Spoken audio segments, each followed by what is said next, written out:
Salam alaikum, paix à vous. Alors, je vais faire une vidéo pour interpréter à ma manière, d'une manière superficielle, la dernière vidéo de Kenneth, où j'ai parfaitement compris son message en réalité, mais je pense que ça a échappé à beaucoup de gens.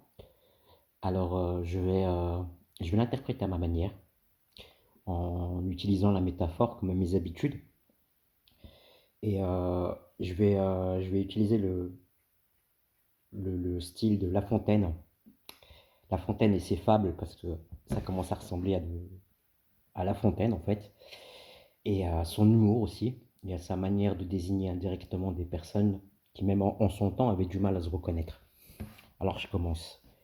Madame Kenneth, sur sa tête, ayant pris un pot de lait, bien posé sur un coussinet, prétendait livrer un message sans encombre sur YouTube.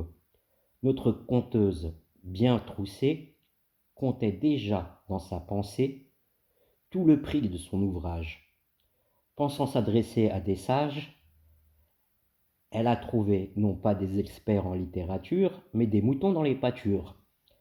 Kenneth a donc imaginé que ses ouvrages allaient désigner l'homme qu'elle prend pour un sage. Mais les moutons n'ont pas compris le message, et les chiens ont préservé le pâturage, et non ses ouvrages. Ainsi, Madame Kenneth a diffusé son message, non pas à des sages, mais à des chiens enragés de rage.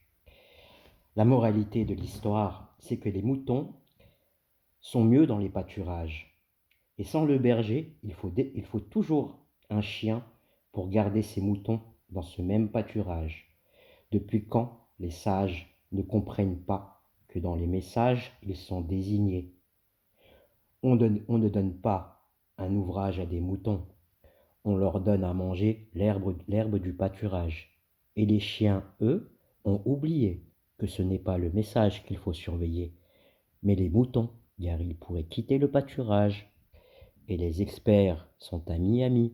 Moi, je ris de voir que mon message est bien passé. Salam alaikum, paix à vous.